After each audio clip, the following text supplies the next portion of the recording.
आज का कार्यक्रम जो भी देखेगा वो गठिया को खुद से दूर भगा देगा। बहरहाल, लेकिन एक जो आंकड़ा स्वामी जी वो बड़ा डराने वाला है। 100 करोड़ ये कोई छोटा सा आंकड़ा नहीं है। मतलब ये कि गठिया के मरीजों को अगर इकट्ठा कर दिया जाए तो भारत चीन के बाद एक तीसरा सबसे बड़े देश, आबादी वाला देश नुमा कोई जगह बन जाए। और ऐसा तो कोई जाहिर नहीं चाहेगा कि कहीं सिर्फ गठिया के मरीज रहते हो। लेकिन सवाल ये है स्वामी जी कि गठिया इतनी तेजी से क्यों फैल रहा है? इसकी जड़ को पकड़ना बड़ा जरूरी है ताकि लोग बचाएं खुद को। इसका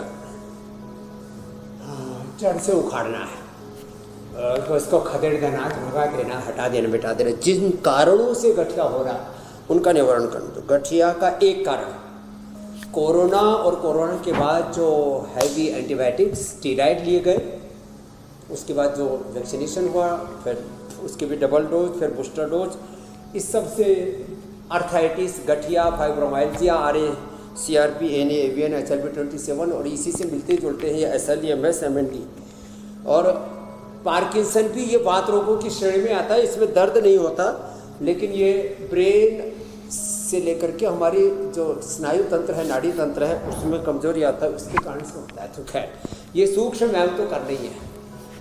और साथ ही में ये जो कोरोना के बाद जो हमारे अलग अलग प्रकार की शरीर के अंदर साइटोकाइंस, ये मैं मेडिकल टर्मिनोलॉजी बोल रहा हूँ, अलग अलग प्रकार के साइटोकाइंस, अलग अलग प्रकार के इन्फ्लेमेशन, अलग अलग प्रकार की अनवांटेड जो शरीर के अंदर कुछ पेन मार्कर्स जो बढ़ जाते हैं, कुछ ऐसी चीज़ें जो शरीर में एक लेवल में रहनी चाहिए, जैसे कोलेस्ट्रॉल, ट्राइग्लिसराइड आदि 150 से ज़्यादा नहीं होना चाहिए, तो जैसे प्लेटलेट 4 लाख से ज़्यादा नहीं होना चाहिए। ऐसे ये जो मैं कुछ ब्लड के मार्कर्स बता रहा था, ये बढ़ जाते हैं ना तो दर्द बढ़ जाता है। देखो कार्टिलेज का घिसना एक अलग चीज़ है, अंदर हड्डियों का कमज़ोर होना, ऑस्टियोब्लास्ट, ओस्टोक्लास्ट सेल्स जब कमज़ोर पड़ जाते हैं, वो जब ठीक से काम नहीं करते, एक डिजाइन सेल डेथ का प्रोग्राम है कि कितने दिनों में 24 घंटे से लेकर 48 घंटे, 7 दिन, 10 दिन, 60 दिन, 90 दिन के अंदर बॉडी के सेल्स का एक सीक्वेंस है, कितने दिन में कौन सी चीज़ नई बन जाती है, पुरानी चीज़ खत्म हो जाती है। तो हमारा बोन मास जिसको कहते हैं, ये 10% पूरे शरीर में चेंज होता रहता है। जब ये बहुत जल्दी जल्दी चेंज होने लगे या चेंज ना हो तो कहीं से अनवांटेड ग्रोथ हो जाती है, कहीं से फिर हड्डियाँ कमज़ोर, अंदर खोखली हो जाती है, बोन फॉर्मेशन, बोन रिजॉर्प्शन, हड्डियों का मेटाबॉलिज्म गड़बड़ हो जाता है। उसके लिए एक तो हमें जितने भी सिंथेटिक दवाइयाँ हैं, जितना भी उत्तेजक आहार है, जितने ज़्यादा लोग उत्तेजक चीज़ें खा रहे हैं, उससे रोग बढ़ रहा है।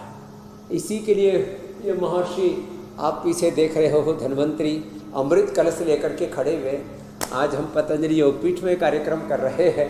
और पतंजलि योगपीठ में पूज्य आचार्य बालकृष्ण जी ने और हमने ये जो पिछले 35 सालों में लोगों के ऊपर जो योग का, आयुर्वेद का प्रयोग किया है, इस निष्कर्ष पर पहुँचे हैं कि वात रोग उत्तेजक आहार से बढ़ता है, विरुद्ध आहार से बढ़ता है। रात को दही छाछ जो लोग खाते हैं, बार बार जो खाना खाते हैं, उससे भी बढ़ता है। नींद पूरी नहीं होती, उससे भी बढ़ता है। स्ट्रेस में लोग रहते हैं, उससे भी बढ़ता है। और इसका जो विटामिन D, B12, कैल्शियम और आयरन आदि की माने खून की कमी, खून पूरा पुष्ट ना हो तो भी ये आर्थराइटिस हो जाता है। जोड़ों के दर्द की समस्या ज़्यादा बढ़ रही है मेरे भाई हुसैन जी। तो कारण स्वामी जी आपने बता दिया और मुझे उम्मीद है सबने नोट डाउन कर लिया होगा। सारे कारण सबको पता होंगे तो वो आसानी से जान पाएंगे कि उनको किस वजह से ये परेशानी होने जा रही है। स्वामी जी, फिटनेस टेस्ट यहाँ हमने कर लिया और आपके बारे में तो खैर हमारी कहने का कुछ है ही नहीं। आपके लिए तो पहले ही कहा गया कि कोई अवतार आएगा, वही आपके साथ कॉम्पिटिट करेगा। लेकिन स्वामी जी सिर्फ इतना काफ़ी नहीं है।